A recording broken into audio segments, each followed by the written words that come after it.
शेतातील विहिरीत पडून 23 वर्षीय विवाहितेचा मृत्यू झाल्याची घटना समोर आली आहे.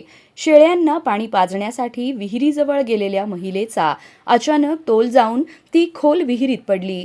मृत महिलेचे नाव सुष्मिता महाळप्पा लांडगे वय 23 असे आहे. मंगळवारी सकाळी सुमारे 7 वाजण्याच्या सुमारास ती तिची सासू सुजाता व इतर महिलांसोबत शेतातील कामासाठी गेली होती. शेतात ऊसाची खुरपणी सुरू असल्याने सर्वजण काम करत होते. यावेळी शेळ्यांना पाणी पाजण्यासाठी सुष्मिता शेतातील विहिरीजवळ गेली.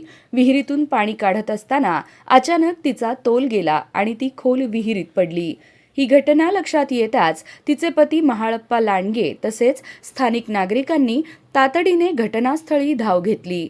देवेंद्र तुपते, हनुमंत तुपते, रायप्पा बन्ने आणि मल्लाप्पा तुपते यांनी विहिरीत उतरून तिला बाहेर काढले. त्यानंतर तिला तातडीने मंद्रुप ग्रामीण रुग्णालयात उपचारासाठी हलविण्यात आले. मात्र रुग्णालयात पोहोचण्यापूर्वीच तिचा मृत्यू झाला होता. या घटनेची नोंद मंद्रुप पोलीस ठाण्यात झाली असून पुढील तपास सुरू आहे.